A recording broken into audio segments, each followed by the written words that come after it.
ঈদ ফেরত যাত্রী শূন্য দৌলতদিয়া ঘাট 15 জুন 2024 রাত থেকেই এই অবস্থা ঘটেছে।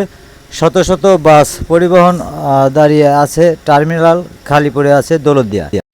ঈদ উল আজহার আগের দিন লক্ষ্য করা গেছে দৌলতদিয়া ঘাটে ঢাকা থেকে আগত কিংবা ঢাকা গমনকারী বাসে কোনো যাত্রী নেই। দু একটি মোটরসাইকেল, দু একটি মাহিন্দ্র পরিলক্ষিত হয়, তারা খালি ঘুরে বেড়াচ্ছে, যাত্রী পাচ্ছে না। এর পেছনে কারণ চিহ্নিত করতে গিয়ে দেখা গেছে রহস্যজনক কারণে অতিরিক্ত ভাড়া আদায় এবং একতরফা আচরণ। এ কারণে ঘাট শেষের পর সরেজমিন অনুসন্ধানে জানা গেছে ইচ্ছামাফিক ভাড়ার চার্ট টানিয়ে দ্বিগুণ থেকে তিনগুণ ভাড়া আদায় করার কারণে অনেক লোক এই পথে আসতে চায় না। তদুপরি পদ্মা সেতু চালুর পর থেকে পরিবহন কমেছে।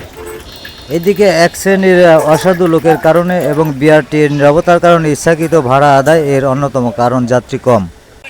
বাস মালিক সমিতির লোকজন এগুলি ইচ্ছামতো টানিয়ে ভাড়া আদায় করে এবং প্রশাসন নীরব থাকায় এটার কারণ।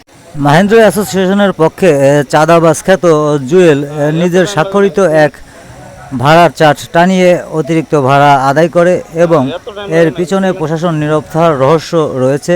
অঘোষিত লেনদেন, এটা প্রতিকার হচ্ছে।